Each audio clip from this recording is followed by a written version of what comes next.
Welcome, everybody, to LA Not So Confidential and 2021. I am Dr. Shiloh, and I am here with Dr. Scott, 2021. And what a 2 weeks it's been. Yeah, 2 weeks. Thanks, you guys, for being so patient with us. We had a lot of holiday stuff to catch up on. This was a tough holiday for everyone, I think. Yeah, I think certainly so certainly the last week. Like, we don't even have time to get into like the. I mean, you know what I was going to say, shenanigans, and I was like, no, that's actually not respectful of the really magnitude of the things that have gone down in the country recently. And when we can pull our kind of psyches together, we will talk about the absolute forensic psychology and true crime implications of what went on in the Capitol this week. Yeah, lots of you have been messaging us and asking for that and asking for a lot of different things during this time, you know, just how to talk to loved ones about what's going on. And we're happy to continue to guide you guys if you reach out, and we'll come back around to that. You know, we're a little sick of talking about it just a week in of, you know, what has transpired at the Capitol, but we'll get there. We'll get there for sure. I will say, I think it's very interesting, and it's not something, look, I'll be the first one to, you know, narcissistically pat myself on the back when I think I've done something super special. But I got to tell you, I'm really, really surprised, and I wish we had been wrong about the magnitude of Q. I really wish I had been wrong. Seeing what it has done in the context and in the drive of unfettered social media, this is something that we've seen that, you know, we're going to be cleaning this up for years, and I want everybody to stay safe, but that's for another episode. In fact, I think maybe we may do a one-off extra episode in the next 4 or 5 weeks about self-care, and about how to talk to family members and take care of yourself, because we're not out of this, folks. We're not out of the unrest, and we're not out of the pandemic. So yeah, probably time for another one of those. I think so. I do want to share something funny, though, with our listeners, a text conversation you and I were having earlier this week. So, Oh, no. I was telling Dr. Scott about this really cool mural in downtown LA. And I was like, why haven't we taken a picture in front of this yet? Because it says Los Angeles. And I'm trying to explain to him where it is. And I go, you know, it's behind that restaurant, the Mediterranean restaurant where LA Not So Confidential was birthed. Like, that's when we always tell the story of how the podcast Tilt started. Coffee. Yeah, we were over at Tilt Coffee. Well, no, we were at the restaurant. We had lunch. Oh, okay. Yeah. And so I'm telling him, I'm like, you know, that Mediterranean restaurant called Spread. And then I go, I could have left it alone, but I'm like, well, it wasn't birthed. It was more like conceived there. And then I couldn't stop. And I'm like, isn't it weird you knocked me up at a restaurant called Spread? And I could just like hear over text Scott throwing up in his mouth a little bit. Oh, no. Women's bodies are beautiful. They're works of art. They're absolute works of art that are a nether of labyrinthine mysteries that I think even most heterosexual men don't know how to navigate. And it was just silence. I got radio silence from him, and then he was like, "What the fuck is in your coffee?" Oh, that was you know what? If that happened, I'd make you be on top and do all the work. I'd be like the laziest lover at this point. I have no energy. Oh man, I'm like, oh, this is our creative baby. We've had a creative baby, right? We have. Definitely. And look, all our listener numbers are dropping as we speak because they're so grossed out. Oh my God. My cheeks hurt from smiling. Stop. Okay. That was fun, but hey, I am ready to talk about good old-fashioned serial killers. What about you? I am, and I think that this is a special one because there's such a special episode. This is a very special Hallmark episode about 1980s serial killers. But no, it really is special because this is so particular to Southern California.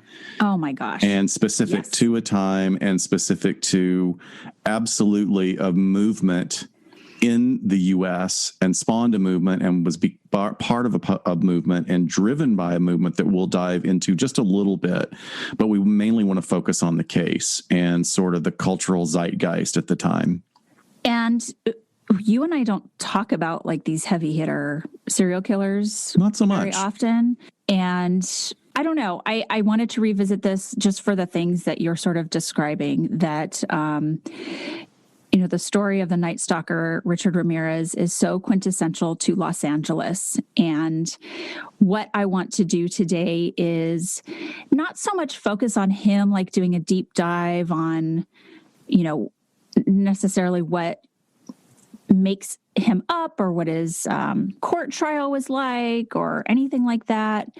Although, of course, we're going to cover what he did, but I really want to give the audience a feel for what it was like living in Los Angeles at that time. Now, I was only 7 years old. I can't speak exactly to that. I can speak to my memories about it, but I was pretty oblivious, thank goodness. Good parents for not letting me know what was going on. But also to hear through other people. Right. But I also I think that's such an important point that you make. I mean, certainly there's an age difference between us. I was in college, I think. Yeah, I was in college in another state. And I didn't know what was going on because I didn't read the newspaper at that time. I was like, that was just not sort of my life. And people forget, especially for our younger listeners, that, this was so pre-social media. I mean, there were 3 networks and that's it. True. It's like 3 major networks. News is on at specific times. There's only breaking news when it is a major natural disaster or an assassination attempt or something, enormous. Not to say that the loss of these lives was not horrific, because it really was. But the idea of a 24-hour news cycle did not exist at that time. Right. And had it existed, this would have been all over it. But, we're talking about a specific time where information was much more static and broken up than it is today. And maybe that's a better thing. Maybe that's better that we took things there in bite-sized pieces and processed it and kind of digested it rather than just being constantly bombarded with it like we are today. Yeah. And I think that's what makes the residents of Los Angeles at that time have this shared experience that other people didn't have. If you were listening to this episode on release day on the 13th, you know probably that the Netflix docuseries The Night Stalker gets released today as well. So I think they're going to do a fantastic job at really giving you the feels for what it was like. Also, I'll mention this again at the end of the episode, but this Saturday on the 16th, our Get Vocal is going to include a lot of people coming on and talking about their experiences during the summer of 1985. We have some writers, some photographers, some family members of mine, people that are going to talk about it from being a kid, a teenager, an adult. It's going to really paint a cool picture. So please join us. But I also want to focus on the victims today. And I am going to have you take us down the road of satanic panic, Scott. Just yeah. And I promise I won't draw. I mean, I'm fascinated by this. It was actually my first forensic project was focusing on satanic panic as a doctoral candidate, but it needs its own thing. And it also needs, if we ever do a standalone episode, what I want to do is give great respect to an incredible number of podcasts and articles that have already been done that I think are really good on it.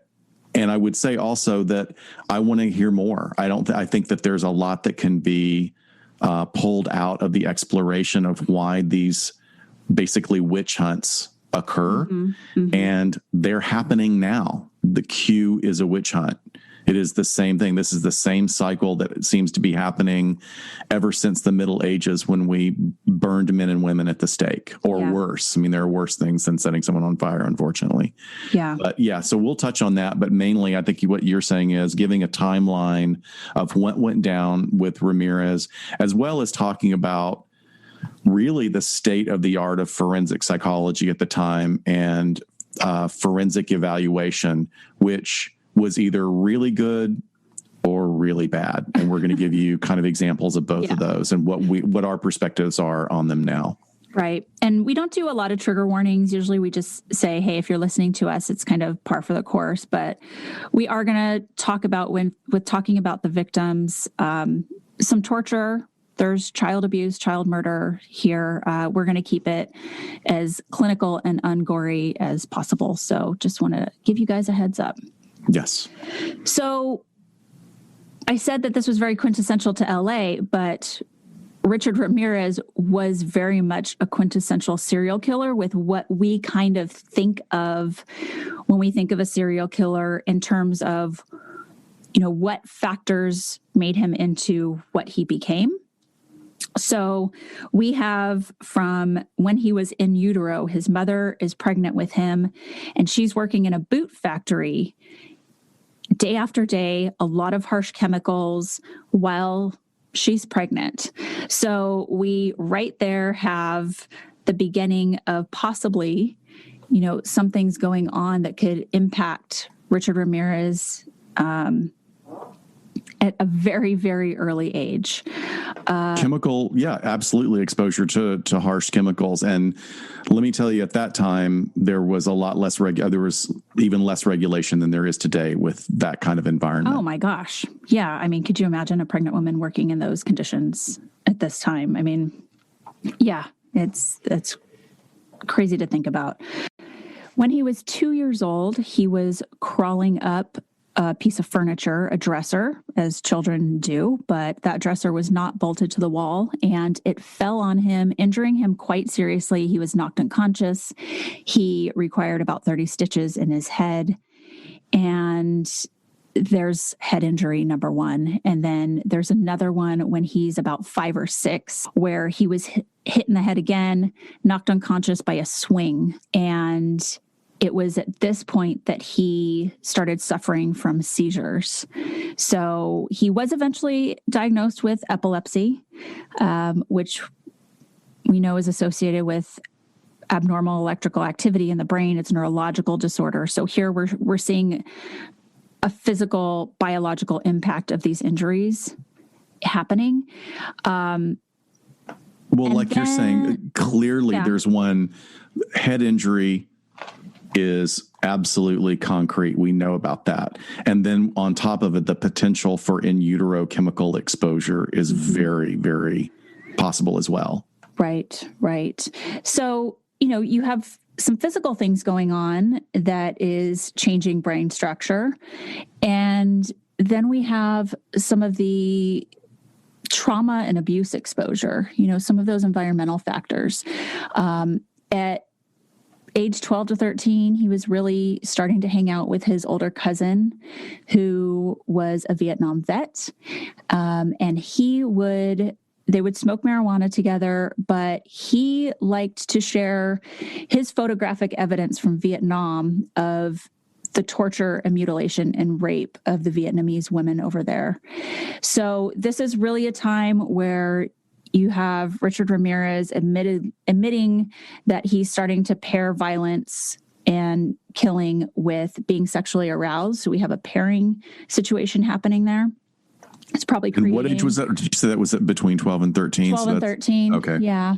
So, a paraphilia can absolutely be developed at that time in that way. He is also at this time being physically abused by his father. Most of the siblings were. So, another trauma that then actually kind of forces him to go and live with a sister, an older sister, and her husband. And guess what? That husband was a peeping Tom, and he would take Richard out with him to go peep into windows in the neighborhood. So he taught him how to do that, how to sneak around, how to not be seen, how to even remove window screens from windows. So this is it's like he's being taken down this course or being taught by these men some really horrific things. And I would want to point out as well that while there's other things that come up diagnostically down the road for him, what you just gave an example of is particularly important when it comes to the developmental sequelae of a young man. Here he is, he's moved in with the sister and her husband. Now he's having this really bizarre activity of violating someone else's privacy is normalized. And not only is it normalized, it is paired with an intimate relationship with his brother-in-law. Right. So he is now thinking this is acceptable, and here's someone who likes me and trusts me enough to take me out to do this. Sure. So, it's an adult modeling this behavior, so it must be okay. It must be okay, and I want to maintain this relationship, so I'm going to engage in it. And now who knows if he had any inkling of what was right and wrong, if he was disordered in that way. That comes up a little bit later in evaluations, but clearly that's a really bad experience for a kid to have, to be modeling these behaviors that are violating the rights of others. And it gets worse, right? Yeah, it does. I mean, he also continues hanging out with the cousin that was the Vietnam vet. And eventually, when Richard's about 13 or 14, his cousin shoots and kills his wife in front of Richard. So he sees... I'm just thinking about the role that the women are playing in his life. You know, he has his sister who he's sneaking out with her husband, and then now he sees another woman married to a family member that is murdered by a male family member right in front of him. And his cousin actually doesn't get convicted. He gets sent to a mental institution. He's found not guilty by reason of insanity. Or I'm sorry, he actually wasn't even competent to stand trial. So he goes away to an institution for a number of years. And Richard ends up sort of graduating to hallucinogens and cocaine and I think eventually some heroin use in there. So we have a lot of things going on, especially with the drug use at this age as well. Neurological developmental age. These are all just, if you could think up a perfect storm to create somebody that is capable of doing these things, here it is. Absolutely. It's a really unfortunate, bizarre, and toxic mix of things, especially what you're saying about the hallucinogens, because even, we're looking back in time to 1980-ish, early 1980s. No, before that, really, right. Because he's a child in the 70s. Mm-hmm. So LSD was really rampant in the scene there, and it was being, produced in people's bathtubs. And, once again, there was like unmonitored production of this stuff. So who knows what this kid was even getting in his system. So, True. I mean, and then if there were other things, I would not be surprised if there was inhalant use. And it's interesting because in looking up this particular case and looking up his background, it's never mentioned. And I never even see if he was asked if he had used inhalants. I didn't see that either, but they were pretty big at that time as well, especially for teens. And yeah, because it's easy to get. Exactly. And I will say this, like of all those, even, cocaine, all the other ones, like, if you give it time, even with meth, you can give it time, your brain does have the potential to recover. When you're a heavy huffer or inhalant user, there is no coming back. There's no coming back. It's very sad. I've seen very young people just destroyed because of it, like physically, developmentally destroyed. So do you want to talk a little bit about possible diagnoses for him at the time? Because he was never officially assessed, correct? That we could find. That we can find. There are some different things. I think that he was interviewed, and there were a lot of people talking back and forth, which of course to us, for the way that you and I work and being so specific when we do evaluations and doing rule out diagnoses, looking back on this case, it's incredibly frustrating. So there were a lot of things that were tossed around. I actually found something very interesting that was a very tight essay written out. This is only just a couple of years ago. This was 2018, and it's a student essay out of the UK. And I'm sure it was an assignment, but it's posted online, and it's only 1,000 words. I think it's if I was a lecturer or if I was a professor, teaching a class like this would be my requirement. You have to do it in 1,000 words. Oh, that'd be great. Because that's going to force the student to really get to the heart of the matter. And what this student does is he goes through all of the material that's available from all of the interviews and the available evaluation materials and comes up with two major things that I really agree with. And that was basically conduct disorder. Conduct disorder is more than just what we call oppositional defiant disorder. Oppositional defiant disorder is when a child really learns the power of no. And a child can be an angel at school and a little terror at home, or they can be an angel at home and a terror at school. And it's usually kids grow out of it with appropriate parenting and appropriate parameters put in place, because it's just they're experimenting with individuation from the family and learning to be themselves. However, when it comes to conduct disorder is a whole different ball of wax, and usually incorporates at least a few of the elements that you described in Ramirez's background, because the most important thing about conduct disorder is violating the rights of others. Yes. So we don't give personality disorder diagnoses to people under 18. At least we're not supposed to. We really shouldn't do that, because we do want to give credence and possibility for the plasticity of the brain and the plasticity of the identity development as an individual progresses. But, every once in a while, you'll see behaviors and elements in a childhood development, and you go, yeah, that's conduct disorder. Well, and that's why conduct disorder is basically a prerequisite for antisocial personality disorder diagnosis later on. Yes. Thank you for saying that. So it's foundational. Like, it's really, whenever you see someone being diagnosed with psychopathy, it's always going to indicate that there were problems in childhood. I mean, 99.9% of the time, unless there's adult traumatic brain disorder or brain injury. Right. Mm-hmm. Mm-hmm. So, he definitely meets many of the criteria for conduct disorder without going deep into those. And then primarily, he scored at least a 9 out of 12 in the psychopathy checklist, the PCLR. Right. And hypothetically, like this writer is reviewing it and saying he would probably score here. Right. And I, once again, I'm saying this is a very tight essay that I think is very well written. And you know what? Let's give a shout out to him who wrote this. We'll definitely put it up on the website and all. Yeah, I'll put a link to it. I think this individual does a really good job. One really tight paragraph about everything that you were talking about: early childhood trauma, criminal psychopathy, the witnessing of domestic violence, the witnessing of murder, the use of massive amounts of drugs, the head injury. All of those things really play a big role in his relevant psychological function. So there are some other things, though, that came up in the research where, someone said that they had diagnosed him with schizoid personality disorder. And I just don't get where they even came up with that at all. Schizoid and schizotypal personality disorders are really, really fascinating. They're very rare in their most severe forms, but we actually probably have more people with mild versions of schizoid and schizotypal personality disorders than you're aware of. Yeah. This is the person that is just odd.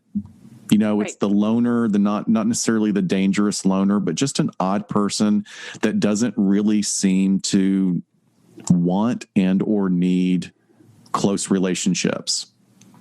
Or they might have one semi-close relationship that actually fulfills all of their needs.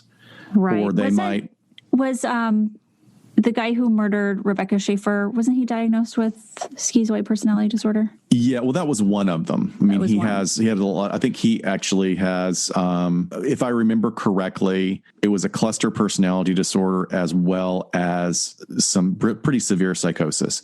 Yeah, we covered that in our stalking episode. Yeah, he has some pretty delusional thoughts going on. But, for just sort of a down and dirty definition of schizoid personality disorder, we look at it, it's characterized by a lack of interest in social relationships or a tendency towards very solitary or sheltered lifestyles, emotional distance, or what can be seen as coldness, detachment, and what appears to be apathy. Individuals who are diagnosed with this may not be able to form intimate relationships to others in the way that we expect ourselves to form relationships. They may actually have much more of a rich and profound interior life that they are unable to communicate. And it may have more, what we would consider to be superficial relationships may be more than enough for them. So, like we have said many times on this show before, incidents of people with severe mental illness engaged in criminal activities is extremely rare, because people with severe illnesses generally have what we call negative symptomology, or a tendency to draw inwards. And it's one of the things that unfortunately contributes to great stigma in the mental health world, is just saying, oh, that person is crazy, they're going to be the one to shoot up the school, and it just doesn't work that way. And so negative meaning being void, like you were saying, of the sort of expression and relationships that we expect from someone who's neurotypical. Like, they turn inward. There's the lack of, that's why we say negative, like the lack of maybe a physical expression or verbalizing or connectivity with others. Right. So it's not like Debbie Downer negative. It's the person, it's the lack of. So a flat or a blunted affect, flat monotone speech, that kind of thing. So I did think that there were some very interesting quotes from some of the granddads of psychology that talk about schizoid. And they talk about one thing that's interesting, is that the schizoid individual is very happy with the way they are. Like, they're not judging their unhappiness. They're like, oh, this is who I am. This is okay. In fact, there's something like actually kind of elegant about that. Like, this is who I am. I don't have any problem with it. But they really just don't focus on relationships. So they can come across as robotic at times, and odd and eccentric. And I think that somehow the wires got crossed in Ramirez's case, because there's a psychologist that was quoted in many, many interviews. Lillian I don't know why. I don't know why. This is back from 1985. Lillian Imperi, who was 61 at the time, who, was very forward about saying that she had 30 years of clinical experience, somehow just started showing up to the trial. Right. So she's talking to the press. Yeah. And you're not working very much if you're going to the trial every day, because that was a big trial. And she said, I think this guy is psychotic. He lacks contact with reality. I think he's incompetent to stand trial, and I have my reasons. Now, of course, I'm giving my own vocal interpretation, as I am wont to do. Of course, we don't know what she sounds like. Clearly. She said she's fascinated with them. And she was certified at the time, Board of Psychiatry and Neurology certified, was a member of the Board of Forensic Psychiatry. I doubt if she's still around. The idea that she would say that because he was kind of blank, that he was incompetent to stand trial, like, that's just not something... Could you imagine if you're like, hey, Shiloh, I'm going to go to this trial for a couple days, and then you in front of the LA Times or whoever's interviewing her going, you know what, or interviewing you, this is what my diagnosis is from the audience of a court proceeding where, and we've talked about this a number of times, defendants are told not to show anything. Like, just, you're not getting an accurate depiction of his behavior or anything in a setting like that. Well, it tells us more about her than it does Richard Ramirez. I mean, one of the quotes says, he was just real loose and real hyperactive and just gazing vacantly out into the audience, what we call a fixed gaze, obviously unaware of what was going on in the courtroom, which is to me a real sign of incompetency. Okay, you just completely contradicted yourself in that statement, lady. He's loose. Do you mean loose as in loose associations? Because that's certainly a description, but like, that's not. Do you think like hyperactive and vacant? Like, that's. Do you think 30 years from now, someone's going to be picking apart our transcripts and they'll be like, those psychologists in the 2020s? You know what? Like, if that happens, I would be honored. If anybody is thinking one shred about me, and at that time, I'll leave some money in my account for them to buy a drink. That's what we'll do. So funny. So yeah, I mean, the big hitter here is clearly psychopathy and all that comes with that. I think the points on the PCLR that the student essay pointed out were absolutely on top of it. I don't think that he was schizoid at all. I think it was just absolutely the worst mix of events to come on this kid. You know, if we ever talk about like having compassion for the people who commit great evil in our world, you know, this is the moment where we look and we go, well, this is why this happened. Yeah. Not justifying any crimes, folks. You clearly are not, but you just have to understand that this is a really horrific crucible that created this man. Right. And sometimes he's referred to as a pure psychopath because he literally hits almost every single item on the PCLR. He weighs heavier on factor 2, which is the behavioral piece, rather than like affective. You know, he's not charming. He's not he's not charming, he just but he's manipulative, and he's clearly hitting that part of the neurological part of psychopathy where he needs stimulation. Yeah. And he'll take stimulation in any way he can get it. And he really does enjoy getting a rise out of people, which leads into the next part, which is the satanic thing. Like I think it was, for him, it was just show. Yeah, I think so too. And we're going to talk about that in just a little bit. Basically, his crimes spanned between June of 84 and August of 85. So he was 24 years old when he was offending. And it turned out that he obviously was connected to way more crimes and homicides than initially thought. But he was convicted of 13 murders, 5 attempted murders, 11 sexual assaults, 14 burglaries. He was found guilty on all of those counts. And he was a very diverse offender, which actually is one of the items on the PCLR, is sort of this criminal versatility. So he had only been busted for very low-level crimes before this, like some little like drug sales and possession of marijuana and petty theft and things like that. Hence the reason back then they didn't take everybody's fingerprints when you were arrested. It was only felons. So they didn't match fingerprints. I did not know that. Early on. Yeah. That's fascinating. It's across the board now, obviously, but it was only mandated for felonies back then. So his crimes are so interesting because, and this speaks to why there was sort of just terror in all of Los Angeles and sort of Southern California at the time, is that this took place over multiple jurisdictions. So we say Los Angeles, but I kind of want to parse that out and take a little bit of time to explain that, and especially the jurisdictional issues for people, is that we have several counties, obviously, that make up our state, right? But you have Los Angeles County, which is huge, that within it has the city of Los Angeles, which is also pretty big. But then you have other cities within Los Angeles County. So he was primarily, and he went outside of this, but I want to say primarily offending in the East Los Angeles area and the area that we call the San Gabriel Valley, which is where I was born, where I grew up, where I live, kind of along the foothills. Think Pasadena, if you know the area at all. Those are the areas that he really hovered around. And when he offended in many different cities, so you can tell, okay, which agency has which crime and how are they piecing this together. This is actually a story of law enforcement working really well together. And I think partly it's, we always hear these horror stories of the 70s and 80s of them not talking to each other or not putting the pieces together or sort of fighting over jurisdiction.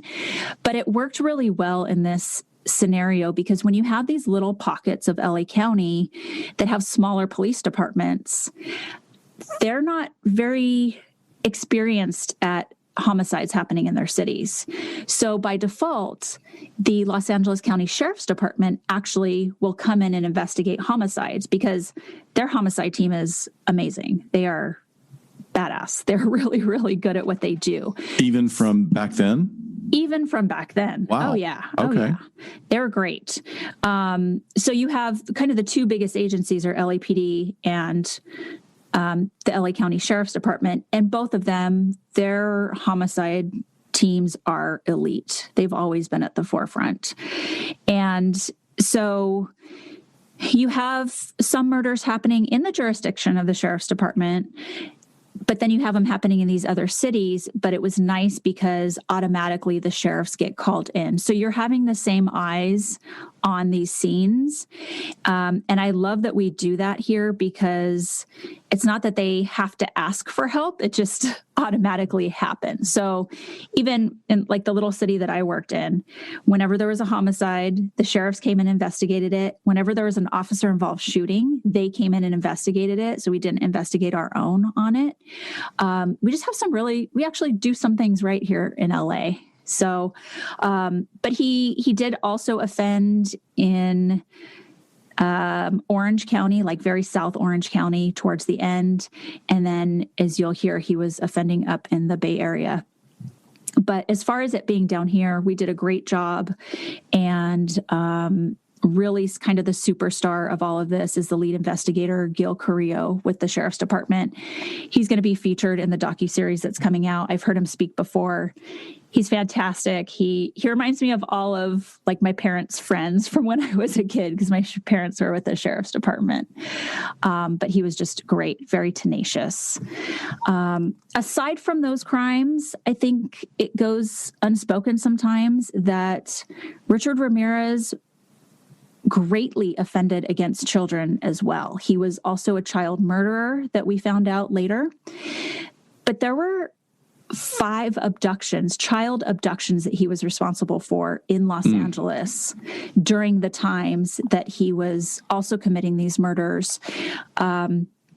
One little girl he kidnapped, I believe, from Arcadia, and he let them live. He would sexually assault them, but she said that he took her to this hotel in downtown LA, which was probably the Cecil Hotel, where we know that he stayed. And to think of this little 6-year-old who I heard was an amazing, smart, brilliant witness for the Sheriff's Department, going through that is just heartbreaking. Yeah. But I think we need to remember he didn't just kill adults. He was offending against children. Which really does speak to his psychopathy. Absolutely. Yeah. Absolutely. So Los Angeles, 1985, which is when the majority of his crimes occurred, very close together, when he was really, really getting out of control and before he was caught in August. It's so funny because it's always reported as being like the hottest summer in LA. And, it's kind of the lore of the story is that people were sleeping with their windows open and that's why he was getting in. And then when it started catching on that there was a serial killer, people were locking their windows and they were sweating to death because it was so hot. But it's funny, I went back and looked through all of these months what the temperatures were, because I'm like, what is this 1985 like record-setting year?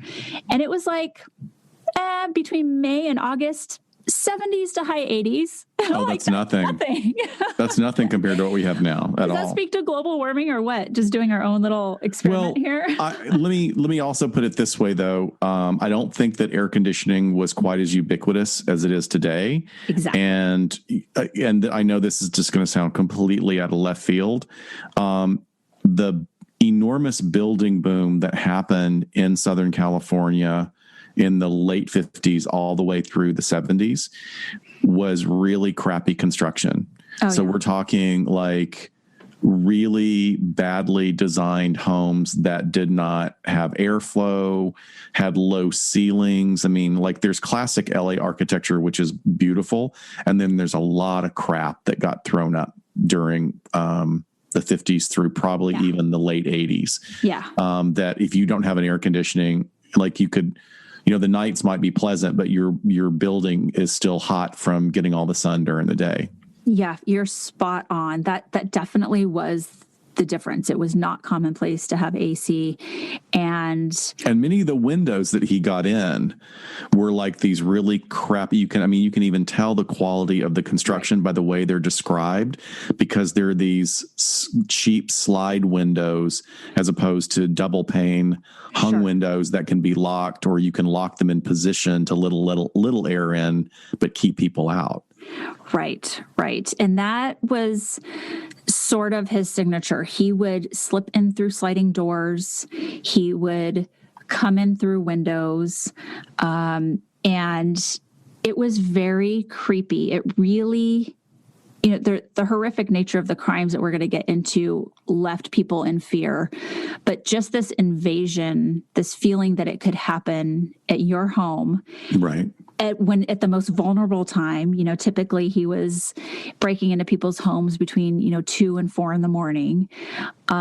And it didn't matter. There was no consistency to the victimology. Young, old, male, female, families, couples. Yeah, I thought that was, in the same way that you brought up giving the example of the victims that were young girls, is also the elderly women that he assaulted, which lot. Just like that hurts you in a completely different way, but just as profoundly as knowing that he offended against children. Absolutely.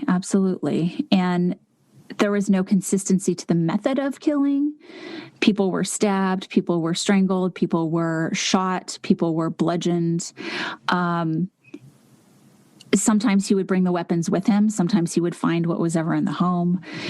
And then you have all these scattered locations. So, trying to put yourself as a resident in the area at the time, it could be anywhere, anyone, at any time, when you're the most vulnerable and you're thinking, how am I going to defend myself? So people's lives changed. Gun sales went through the roof. People were sleeping with guns under their pillows. People were sleeping with whatever makeshift weapons they had, bats, putting the wood in behind the sliding door so you have some extra protection there, sleeping with dogs in your room. Dog sales probably went up too. It was just people were doing whatever they could to protect themselves. It'd be fascinating to get some stats to see how many accidental gun discharges. I mean, they didn't really report them in the same back True. Then the way they do now.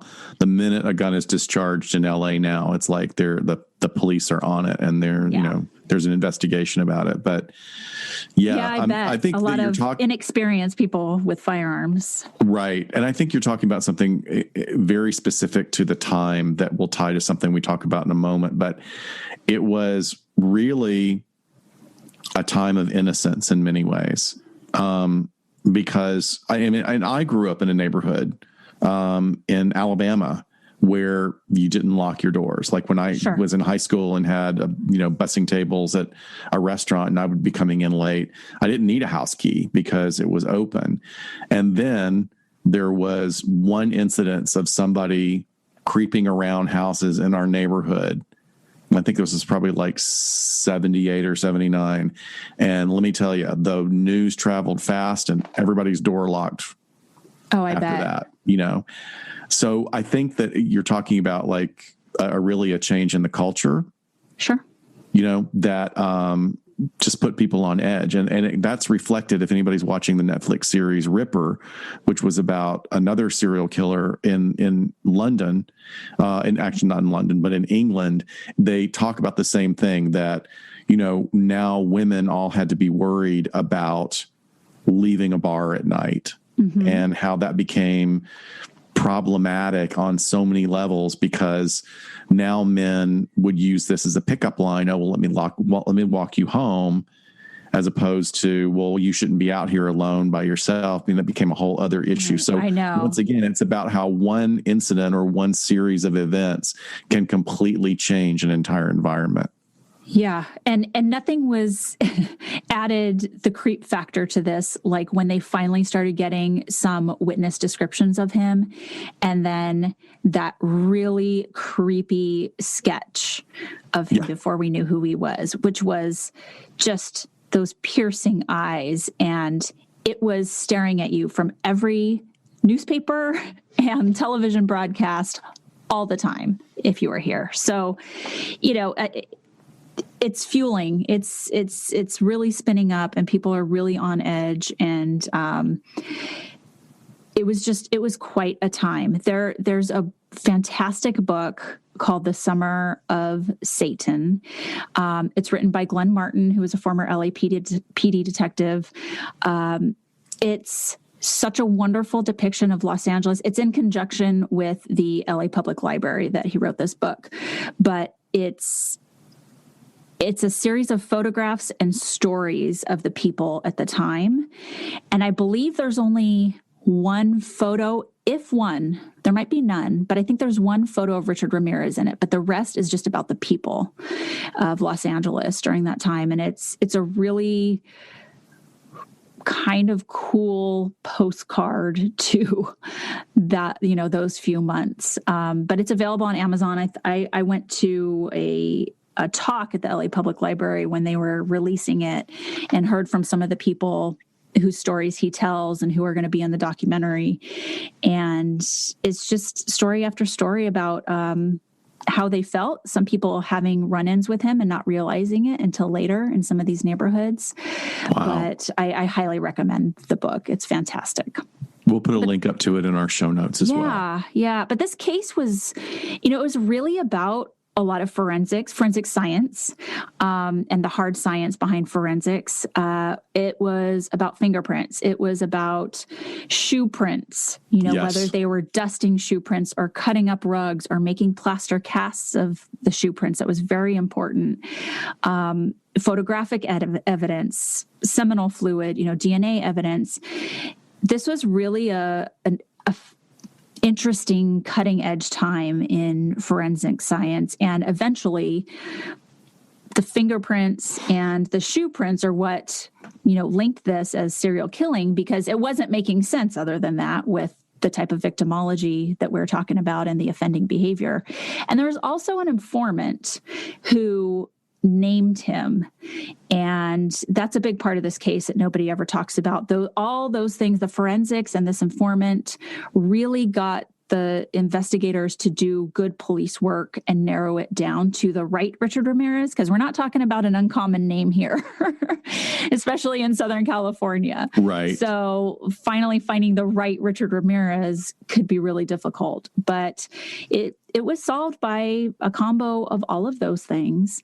But I think we shouldn't be remiss in talking about the forensic evidence and definitely the signature of him of the pentagrams and the references to Satan worship in this case, where he was leaving his marks at crime scenes. Right.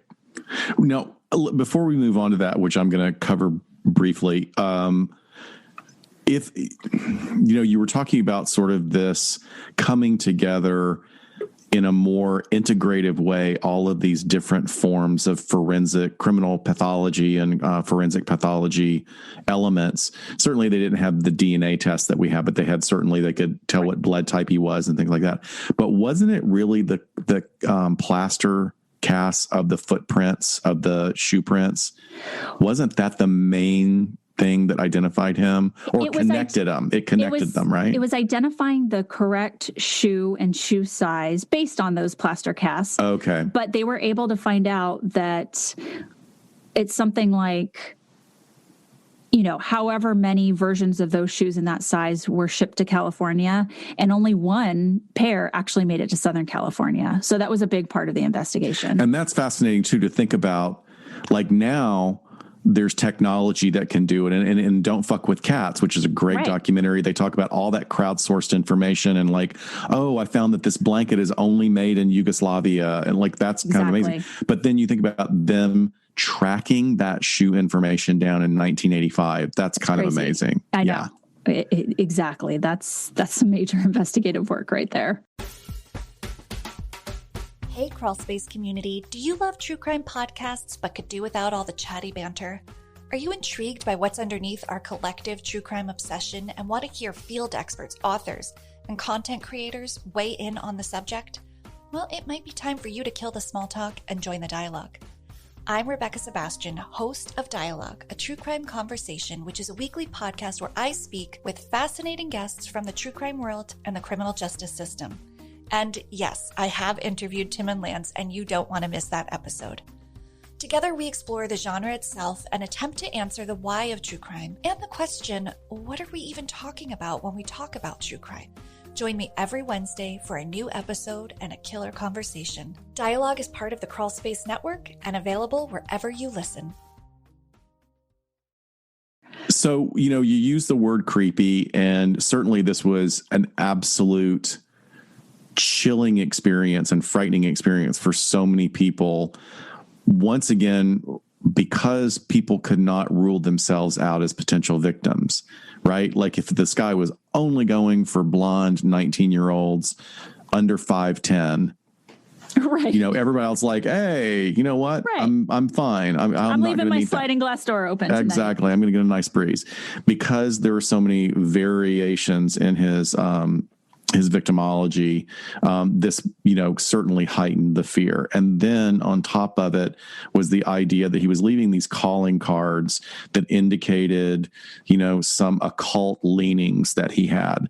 So that became a big part of the case. And really, they focused a lot on it, which was quite needless, because certainly if he really did consider himself to be an occultist who was a follower of Satan or a Satanist, then he was doing his own thing, because there wasn't anything like that going on. Now, certainly the Church of Satan has been around since the 50s, founded by Anton LaVey, who was born in the 30s.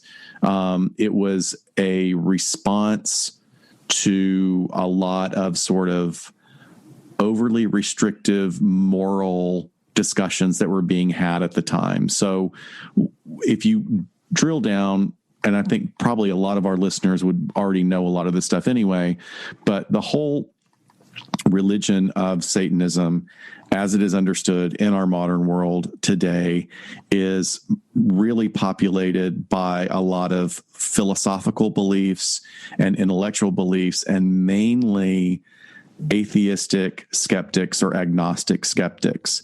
And what they're talking about is their movement is representative of what they feel the character of Satan represents. And that represents pride, individualism, achievement, and what's the other thing that's a big part of it? What's the word? Hold on one second.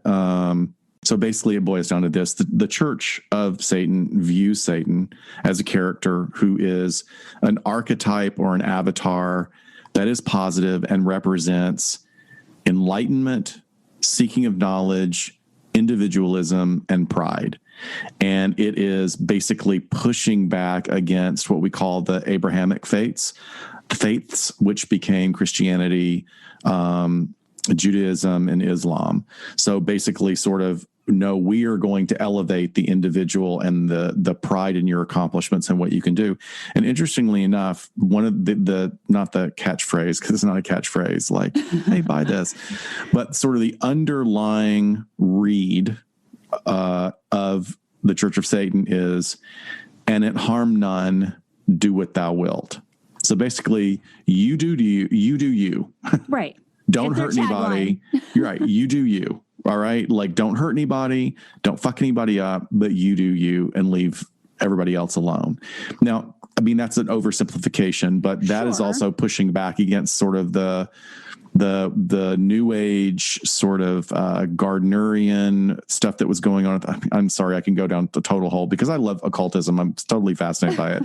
But there was also a movement there that was sort of the exploration of what was, Celtic and traditional English magic, which was actually, it was all made up by a couple of old dudes. But they came up with this rule, is like the rule of three, is whatever you put out is going to come back to you 3 times. So if you put out good, it comes back to you 3 times. If you put out bad, it comes back to you 3 times. And the Church of Satan was like, no, that's not the way it works. I do me. I do what I want. I stay out of your business. You stay out of my business. And if you get in my business, I am your karma.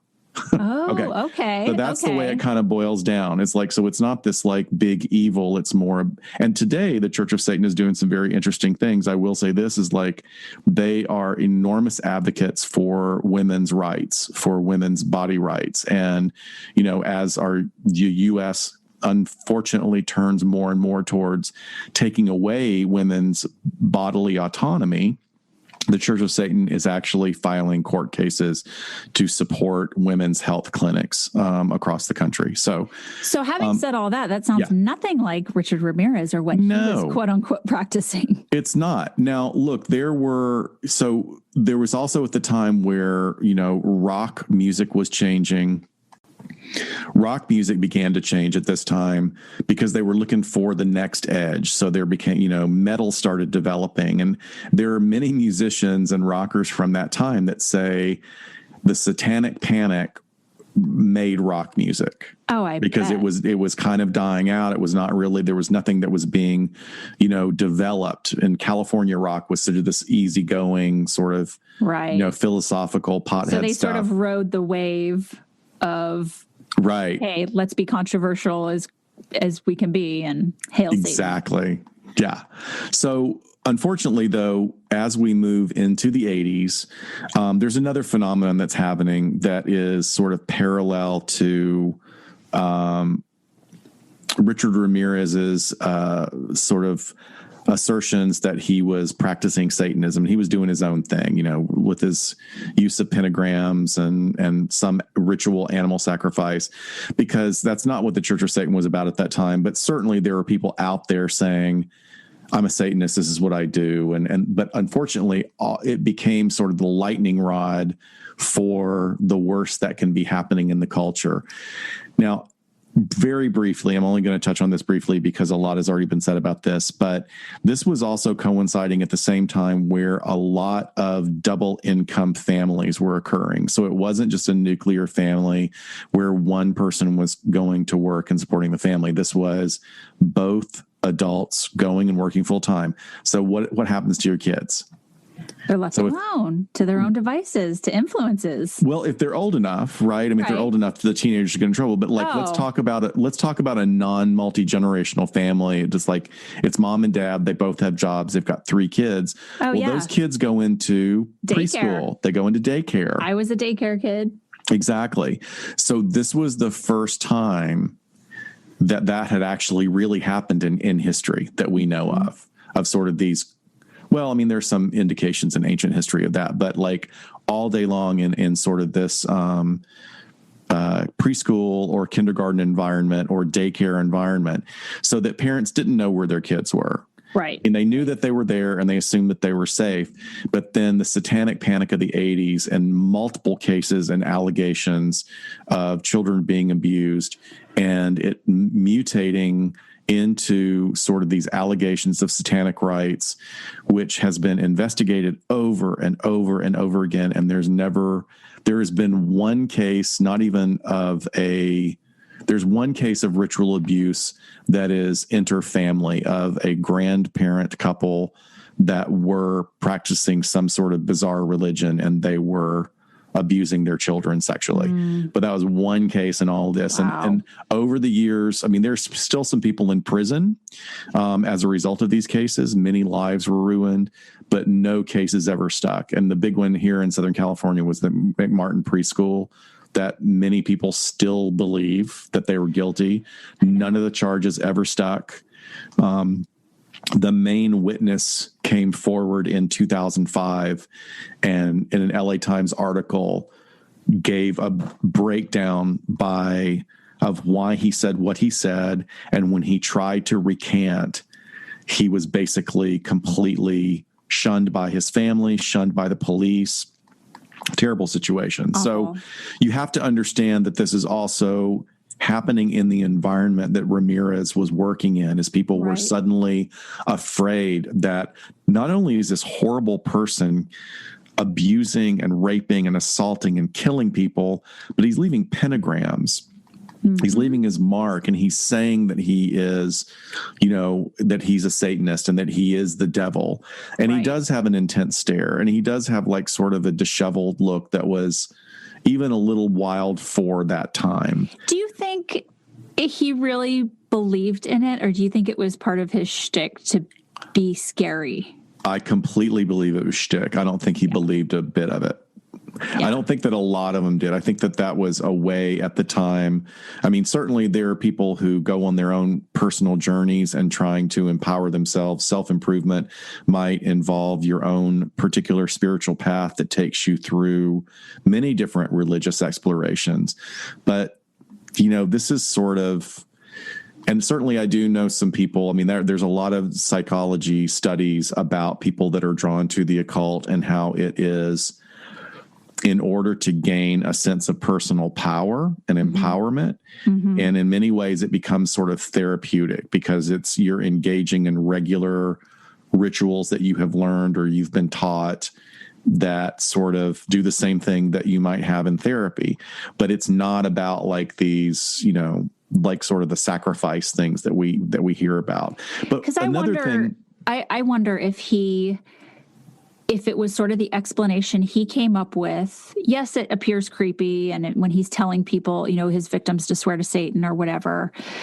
But I wonder if it was his explanation for why he was evil, like sort of this internal, I must be the son of Satan or whatever, because how else do I make sense of what I become? Oh, I think that's a great perspective. I would not have thought that. I was actually sort of totally assuming that it was total BS. And I think you're making a really good point that maybe this was an attempt on his part to reclaim some kind of power or reclaim some kind of identity. A kid growing up in that horrible environment is going to have a whacked out sense of identity and sense of self. So maybe, I think that's a great hypothesis. Unfortunately, we're never really going to know. No, but I certainly think that has merit. So anyway, I'm sorry, I cut you off before. No. It was, just basically boiling it down is it does not parallel with the Church of Satan at all because they, do not advocate for violence at all. Right. But, his interpretation and certainly what was going on in music, this is also like the era where we're moving into glam rock. So we see bands like Kiss and other death metal groups. I wouldn't even say Kiss was a death metal. No, Kiss is not at all. But, they're suddenly everybody's trying to outdo themselves with sort of what they consider to be devil and demonic imagery. It's a show. It is. And he would draw pentagrams on the walls. He would draw pentagrams, usually would take lipstick from the home, draw it on the bodies of his victims.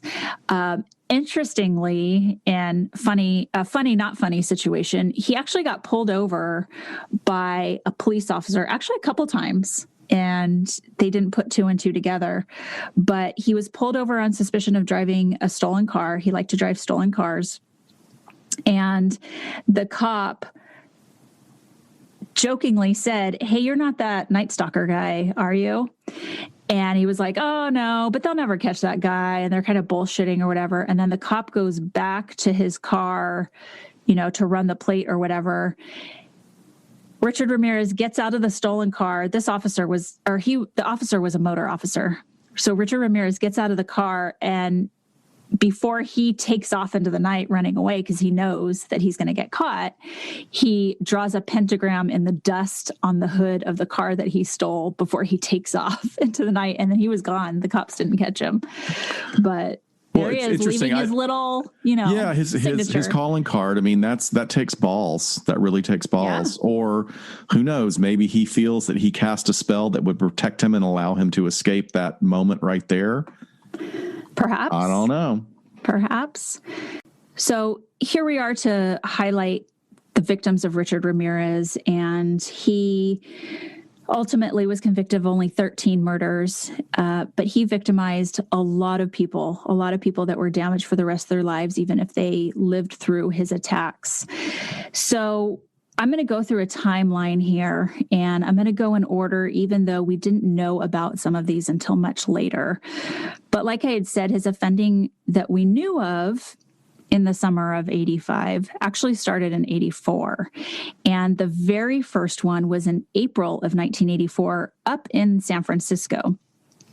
And this was not linked to Richard Ramirez until 2009, when DNA evidence was finally matched to a 9-year-old murder victim, Mei Ling, who was found dead in a hotel basement near where he was living at the time.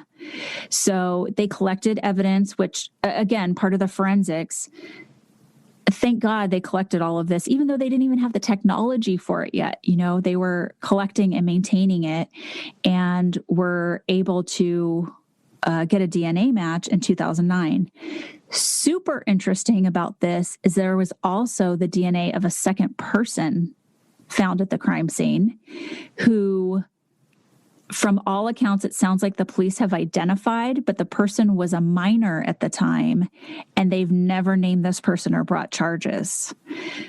This is so fascinating to me because I think, oh my God, was Richard now, sort of grooming a young teen to come out and do things with him, just as he had done with his brother-in-law. Yeah, that sounds like it. And led to this. I mean, the murder of a 9-year-old. So I've never heard that before. Never heard that before until we did this research. So, I think being that she was 9 years old, there's not a lot of information on who she was. Her family wasn't talking to the press much. So I did not find a lot of personal information about Mei Ling.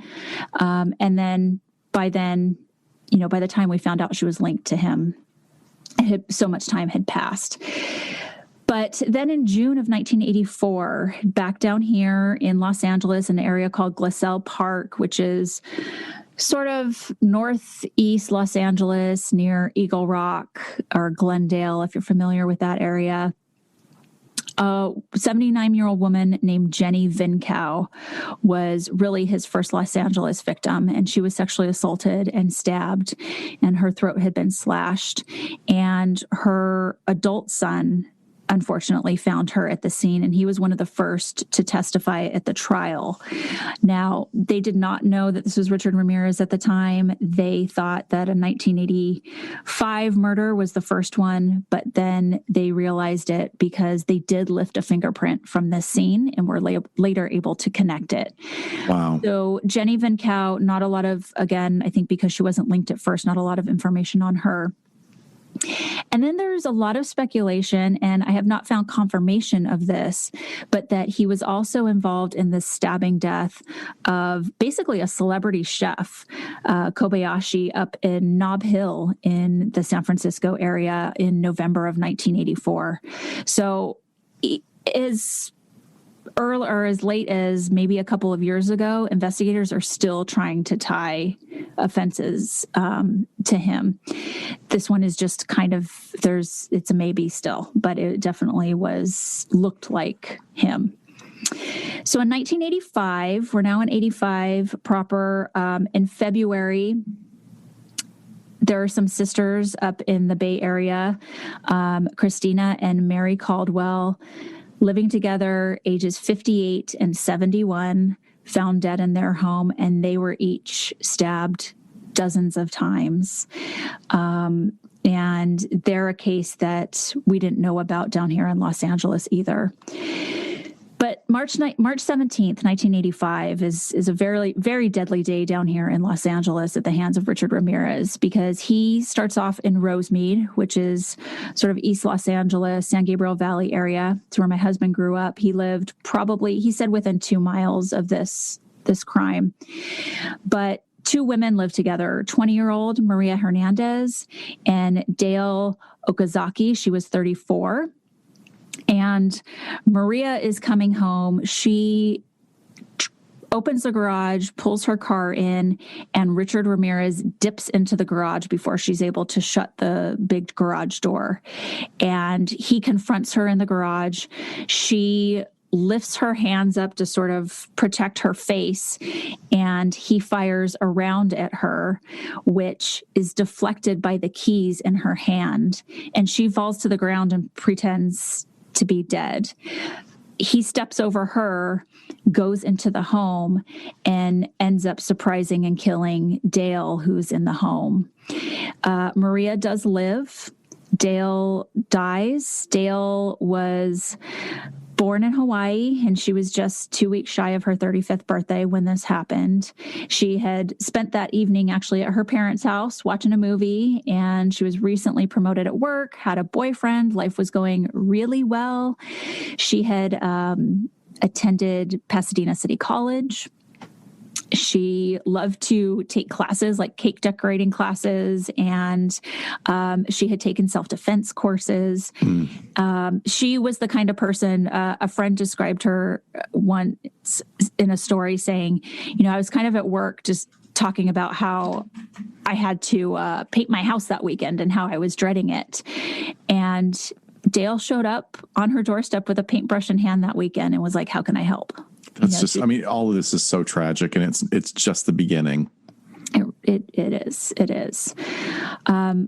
So after he murders Dale, within the hour, he is driving in Monterey Park, very close. It's actually the city my brother grew up in. And there's a woman driving her car, Veronica Yu. She's 30 years old. And she notices that this guy is like following her, is like on her ass, driving crazy. So she slows down and lets him pass her. But then she starts following him.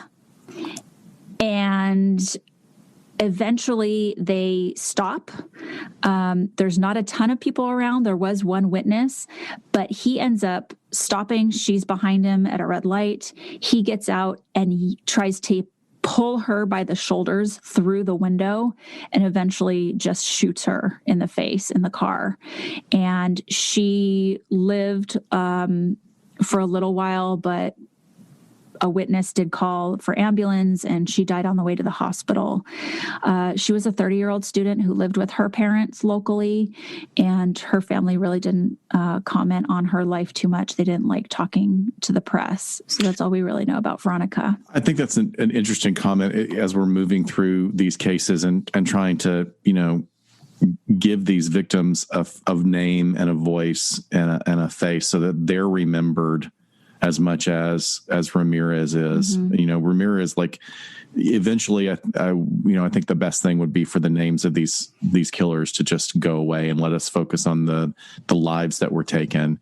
I do find it interesting, and I'm making huge assumptions here because you don't want to judge, make stereotypical comments or unfounded generalizations about people. But one of the things that we're seeing here is that a lot of the Asian families, it's too much attention. Yeah. And absolutely. they don't want to comment. It's overwhelming for them, as opposed to other people that get up and, are ready, like, put me on the stand. I want him to fry. Right. And, a lot of the times that's just not really within the culture of many Asian families that, they grieve in their own way. And, so it's not like they're not being cooperative with interviewers. It's just like, they don't consider that to be appropriate. And I think we have to respect that. Right. And a lot of these people that we're talking about are immigrants. And, you'll hear that with those that I do have more information on. So there's a lot of things going on. There's strong cultural, traditional, issues at hand. There could be language barriers here. There could be the fact that it's just horrific and I don't want to talk to anybody about it. Right. Let me grieve in my own way. But I think, it's an interesting side note. So that was March 17th. That was St. Patrick's Day. He killed 2 people and attempted on the 3rd. And then 10 days later, March 27th, 1985, in Whittier, he breaks into the home of Vincent Zerara and his wife, Macine. So Vincent was 64. His wife was 44. He shoots and kills Vincent. A heartbreaking story here that they kept a shotgun under the bed for self-protection, and Macine goes to grab it, points it at Richard Ramirez, pulls the trigger, and hears a click. Oh. And their grandchildren had been over, so they had unloaded it like responsible people, and it had not been reloaded in that time. So he had shot and killed Vincent, but he stabbed Macine and mutilated her terribly. I'm not even going to go into it. You can find it if you want to. Well, it's interesting. Like, he doesn't have a victimology. He doesn't have a particularly specific. He doesn't have a particularly specific mode or method of killing either. But right. What we do see here is this is an angry person. Yeah. Like the number of stabbing is such an intimate, way to kill somebody. You're right there. You're not shooting from across the room, but he doesn't do that all the time. Sometimes he's shooting and he's moving on.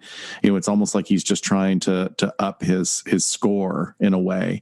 But it certainly seems in a case like that, poor Macine, when the gun clicked, that probably even like angered him even more. Like he was extra rageful to her because she was going to fight back. Yeah, absolutely. And I think this is the first scene where they found the Avia shoe print in the flower bed. Okay. And then shell casings are now starting to match other crime scenes. So they're starting to put it together. So Vincent was an Italian immigrant. He, like I said, was I maybe didn't mention this, but he was an attorney, and his daughter described him as a walking party. Like he was just, so fun to be around. And Maxine was a lawyer and an accountant, and she was just described as a superwoman. Like she raised a large family. She sang in the church choir, just incredible people, it sounds like. And this really shook the area of Whittier. This was a nice area of Whittier. And it being a couple that's asleep in bed, middle of night, you're sort of seeing how the fear is elevating here. Yeah, absolutely. And then in May 14th, 1985 in Monterey Park. So we're back sort of just east adjacent to Los Angeles proper. Bill Doy, 66, is shot to death when he actually attempted to go to his own handgun to try to protect him and his wife when Richard Ramirez broke into their home in the middle of the night. And his wife was disabled.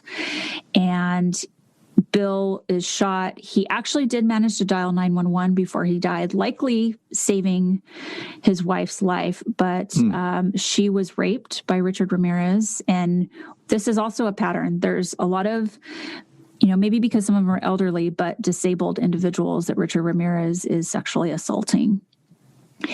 Bill had just retired. He and his wife had gotten a new car. They're planning this road trip throughout California so he could kind of take her around and see the sights. He was a Japanese American who had spent time in the Japanese internment camps during World War II when he lived in Arizona.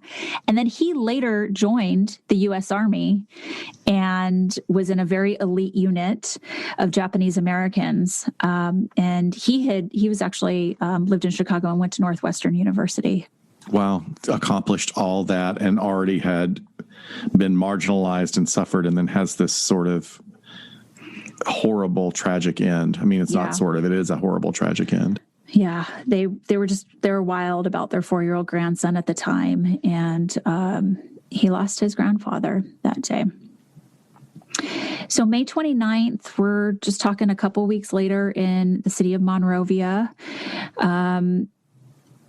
A very nice area, and these two elderly sisters lived together, and they lived sort of at the end of a road, not a lot of neighbors, and their friends and family didn't really like that too much, but they were very isolated. And Mabel, or Ma Bell, their last name was Bell. Mabel's last name was Bell, but they called her Ma Bell. She was 83. And then her sister Florence, who went by Nettie, was 80, and she was disabled. And Mabel had actually taken her in so she wouldn't be institutionalized to live with her.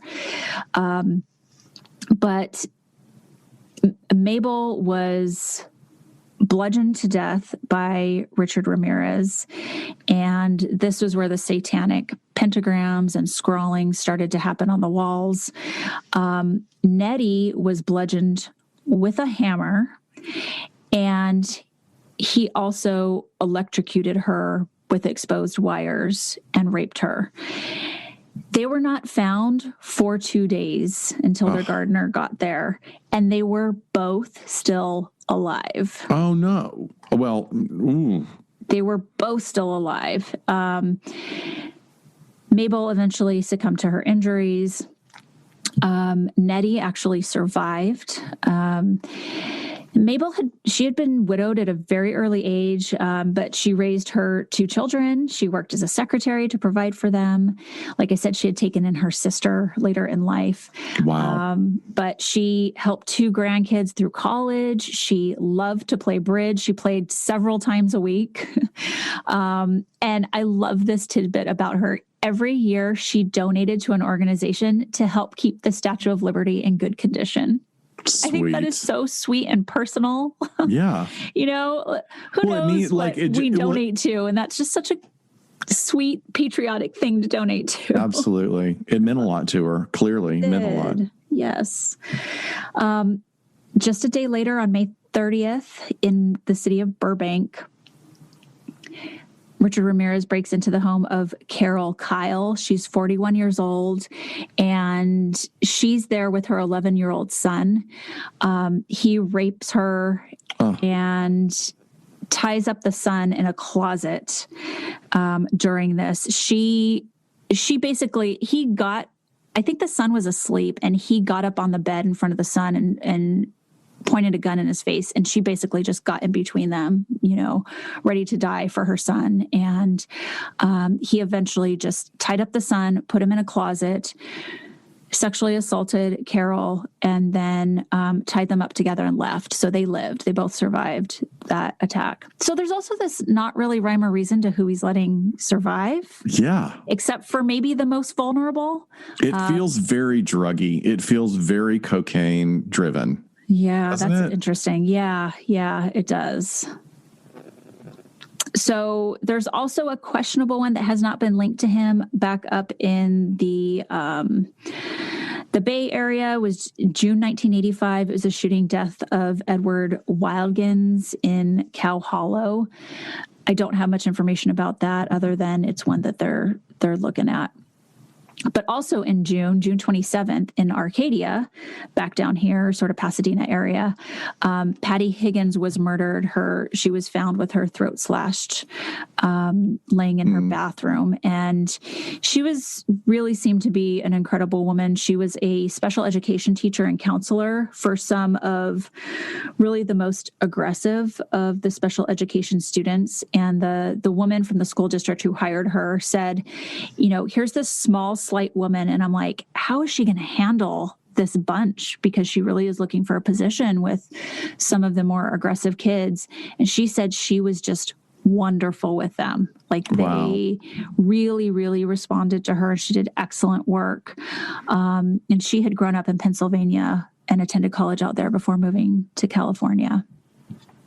And then a couple of days later, July 2nd in Arcadia again, Mary Louise Cannon, 75, also a widowed grandmother, was beaten unconscious with a lamp before she was stabbed to death. She was born on a farm in California. She married a horse trainer, and she kept the books for the family business. Just described as a lovely woman. She loved to needlepoint and tend to her roses. She had 5 granddaughters that were just her world. But all of these, we say there's no, consistent victimology, but there's definitely people that are extremely vulnerable that he's targeting. And he's taken out the men quick. And then, that's a good point. I mean? Thank you, because I was trying to. I certainly get what you're talking about. Like he's finding people that are in helpless situations or what he perceives. But yeah, wasn't realizing he was taking out the guys that quickly. Yeah, I mean, so there's got to be some surveillance and staking out of who he's going to victimize, at least to some extent, because he's not breaking into a house with like frat guys or a couple of, men who are roommates or something like that. Like these are elderly women living alone, or he's taken out the men pretty quickly.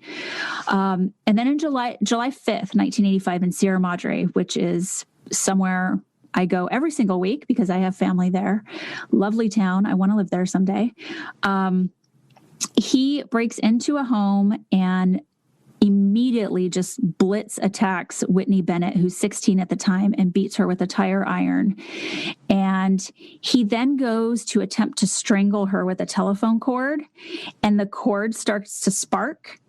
And he says he thought it was an intervention by Jesus, and it scared him off, and he left. So, but she survives. Whitney survives. She said she came to. She had no idea what had happened. And then again, the shoe print is there. They're linking it all together. Fun fact, she grows up and marries one of the main investigators' sons. So I'm sure the shared trauma experience kept them close, and she got to know the family pretty well. It's kind of neat. And then 2 days later, July 7th, Monterey Park, Joyce Lucille Nelson, 61.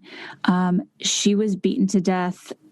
Basically, Richard Ramirez just used his fists and stomped on her, so much so that there was a shoe print that they were able to match on her body. She worked on a production line for 32 years of her life at the same place. Played golf, loved teaching her grandkids how to play Scrabble. Again, a woman whose entire family is just crushed after this.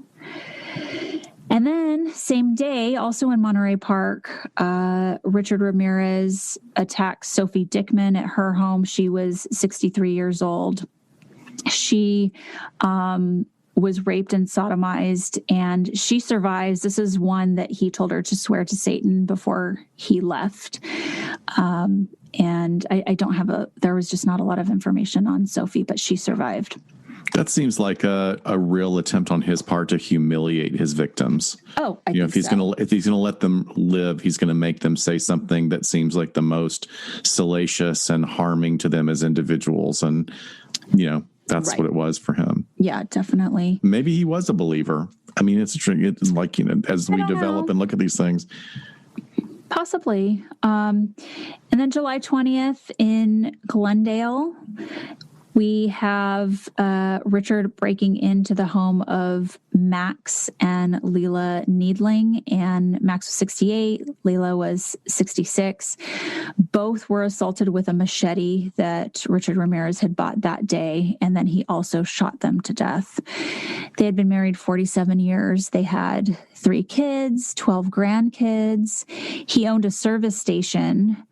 And Layla, she worked for a security force at Robinson's department stores. I don't know if you remember Robinson's. They're a big department store chain. What are those? It was a department store chain. No, but what are those? Those are gone. I don't know. Amazon, right? But he loved to barbecue, and he had, I think this is so fun. He had this dream of one day buying a ghost town.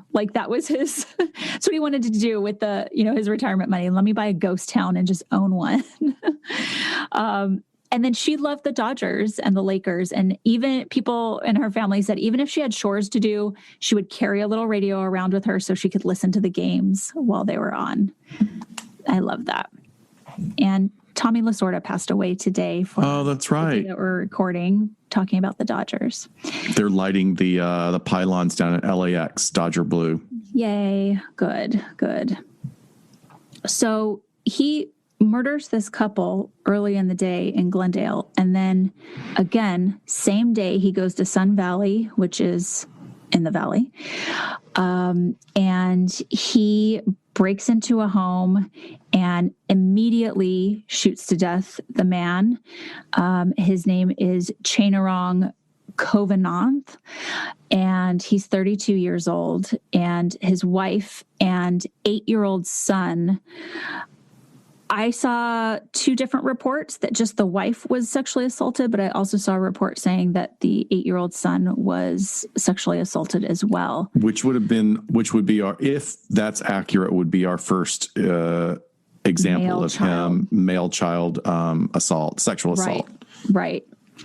So Chainarong had immigrated from Thailand 10 years earlier. He was a parking attendant. He was described as quiet, but very friendly and loved to garden. And his daughter said that when they buried him with a deck of cards because he loved to play blackjack. But she said it wasn't really blackjack that he loved. It was being around his friends and family doing this card game and connecting with the people he loves. Yeah. So it was very sweet. And then August 6, 1985, we're coming to the end here, August, in Northridge, which is in the valley, Richard Ramirez shot Christopher Peterson, 38, and his wife, Virginia, 27, in the head. They both survived. So that's miraculous. August 8th, 1985 in Diamond Bar. It's a little further out here east now. He breaks into a home and again, while sleeping, shoots to death Elias Aboueth, 35, and his wife, Sakina. He sexually assaults Sakina even when their 3-year-old son walks in, ties him up, continues to assault her. They survive, Sakina and her son. The 3-year-old ends up walking to the neighbors and telling them Daddy isn't feeling well to get the police to come. Elias was an immigrant from Pakistan who worked for a computer company. They kept to themselves, but they did do, some social functions with neighbors and were just really described as wonderful people, wonderful young family. And then August 17th, 1985, back up in San Francisco, Richard Ramirez shoots to death a man named Peter Pan, who used to tell new coworkers that he could fly. He would joke around with them. He was born in Taiwan. He worked for the railroad for a long time over there until communist China took over. And then he fled to Hong Kong and then started his own import-export business and eventually came to America and then California. And he also loved to garden. A friend of his said that basically it was his meditation and that he was a pacifist. He hated violence. He was 66. He was shot, and his wife, Barbara, who was 62, was also beat and sexually assaulted. She survived. And this is one of the scenes where Richard Ramirez used her lipstick to draw pentagrams on the wall. And then he also wrote Jack the Knife. And then again, fingerprints and shoe prints matched him to crimes in Los Angeles. So this is all like, oh my God, it's coming together. We're getting closer. We're now matching these crime scenes in the Bay Area. It's super on the down low because I don't want to scare this guy away. And the mayor of San Francisco back then, who was Dianne Feinstein, she ends up going on TV, divulging the information about the Avia shoe prints. And what does Richard Ramirez do? He takes those and he throws them off the Golden Gate Bridge immediately because he sees it on the news. And the investigators were livid. Yeah, that was not really well thought out at all. She really got reamed for that. That was her legacy for a little bit here in California. So he heads back to Los Angeles area. He then goes south, about 50 miles south of LA to Mission Viejo. And on August 24th, 1985, he breaks into the apartment of Bill Carnes, 29, and his fiancee, Inez Erickson, who is 27. So he shoots Bill in the head, sexually assaults Inez, and again, demands she swear her love for Satan, and then he ties her up and leaves. She struggles loose and is able to see his car driving away. So she gets a vehicle description, and she's able to relay that to the police and call 911. And her fiance survived 3 gunshot wounds to the head. But I think she survived the gunshots because Bill passed away, and Bill was a young electrical engineer. I'm sorry. No, I take that back. He was paralyzed by Ramirez's bullets. So they both survived. They both sustained gunshots to the head and survived. But he was disabled after that. That's just what a trail of wreckage. I mean, I know we're coming to the end, but this is just an unbelievable trail of wreckage and a season of fear that this guy has created in a crazy small period of time. As opposed to so many other cases that we talk about where people are just disappearing and then the connection is found way later. Right. So like I said, when we were talking about forensics, this all sort of comes together with matching the the footprints, matching the shoe prints, fingerprints, getting some information from an informant about possibly his name, narrowing it down, and then finally IDing him. Once they have his ID confirmed, they do have old booking photos. So they're like, we have to release this to the public. Like everybody needs to be able to know who this guy is. Well, when he's ID'd, he actually goes to Arizona to try and visit his brother. He's not able to connect with his brother. He returns to Los Angeles, and he's at a little market in East Los Angeles, and he's basically on the front of every newspaper. And there's a group of little old Mexican women that start pointing at him and saying, El Matador, the killer, the killer. Wow. And he takes off running. He runs a couple of miles across the 5 freeway, gets into another neighborhood, predominantly Mexican as well, and is trying to find a car to take off with. And he tries to carjack this pregnant woman, and her husband is like right there. And he and all of the men from the neighborhood basically beat the shit out of Richard Ramirez. People say that, had the police not got there, they would have killed him. But Gil Carrillo, the investigator, says, no, this was a good group of men. They held him down until we got there. So I don't know if they had put 2 and 2 together. This was the killer, but he was trying to carjack this guy's wife. So they were going to hold him down until the cops got there.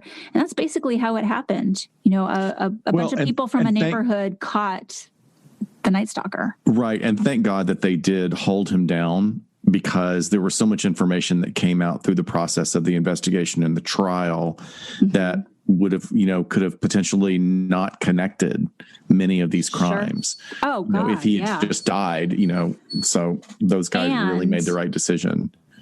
Those guys actually got a huge chunk of the reward money.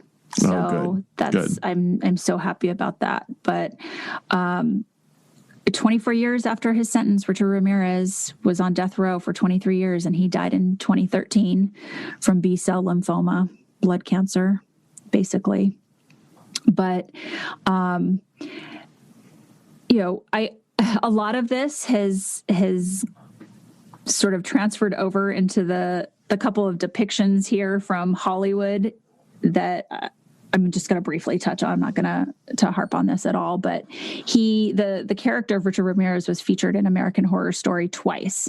So during season 5 of Hotel, which is basically supposed to be the Cecil Hotel, he attends the Devil's Night soiree that happens once a year. And basically there's all these serial killers there. But the whole opening scene is them, the owners of the hotel, setting up a couple for him to attack. And it's interesting because in that opening scene, he's strangling the woman with a phone cord, and it sparks, and she gets up and runs. So they're taking these little bits and pieces, like American Horror Story does, from real cases, and is putting those in there. But then he was also a huge part of American Horror Story 1984.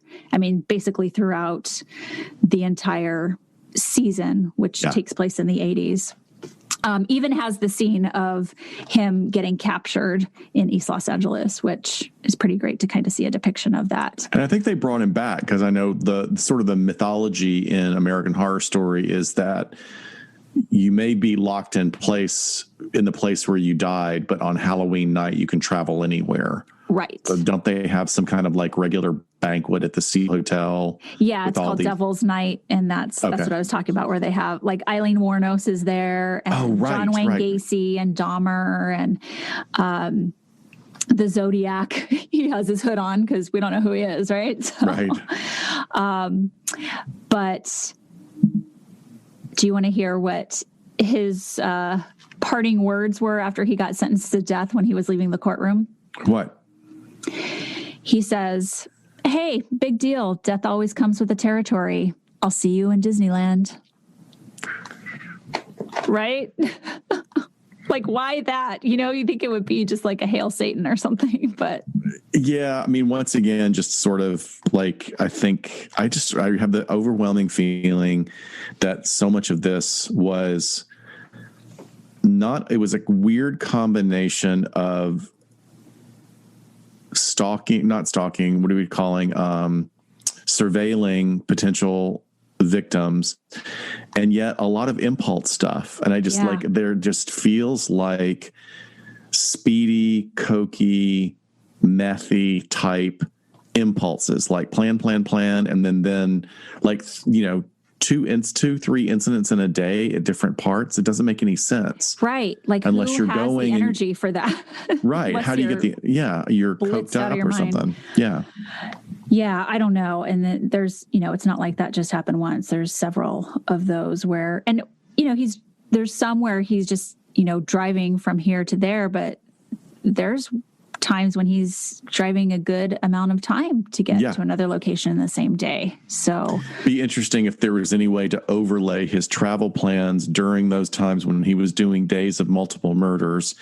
And if there was any knowledge of what, drug sales were in what area, like, was he driving through areas? Was he burglaring or robbing any of his victims enough to get money to support the drug habits or something? It just feels like there's got to be a connection there. Well, and he would take valuables from the home, or he would, tell some of the women before, after he assaulted them, like, show me where your valuables are. So he was also, he was legit, like, burglarizing, in terms of theft.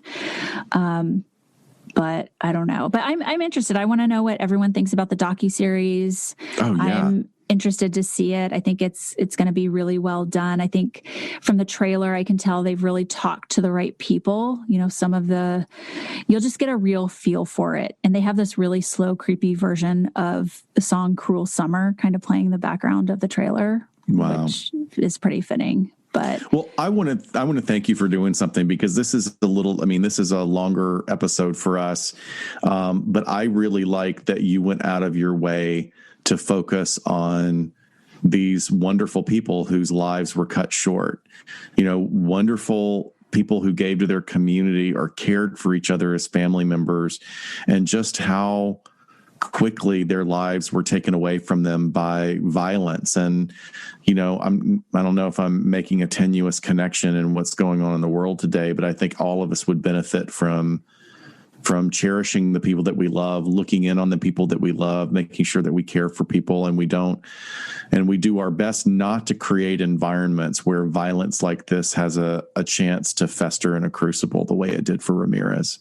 That's beautiful. That's a great way to end this. I would encourage everybody to please try and join us on Get Vocal. I think it's going to be just it's going to be platforming from where we're at today to really hear from Los Angelinos who lived through this. And I'm excited to hear their stories and their perspectives, and how everyone just felt like they were very close to it. So please join us on Saturday, the 16th at 4 p.m. Pacific time. Can't wait.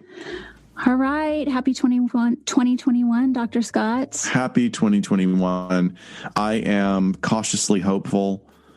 I am hoping everyone is taking care of themselves, and I'm going to do my best to keep making this great country great. I don't want to, that's a terrible, it's been unfortunately maligned and it's been stolen, but we have some great stuff going on here. Let's keep it going that way. Let's do it. Yeah. We hope to see everybody, or we hope you come back to hear us next time on LA Not So Confidential. Take care. Good night, folks. Bye-bye. Bye. We sincerely thank you for spending some time with us today. LA Not So Confidential is part of the Crawl Space Media Network, and each episode is hosted, produced, and edited by Dr. Scott and Dr. Shiloh. Our music, entitled Cool Vibes Film Noir, is composed and performed by the amazing Kevin MacLeod. It's licensed under a Creative Commons Attribution license. Check out his YouTube channel at handle 1HMNC. All of the resources for each episode can be found on our website at www.la-not-so-confidential.com. You can find us on Instagram at LA Not So Podcast, on Twitter at LA Not So Pod, and on Facebook at LA Not So Confidential. Please hit subscribe so you never miss a new episode. Lastly, we'd be honored if you join our Patreon at patreon.com/LA Not So Podcast. Until next time, folks.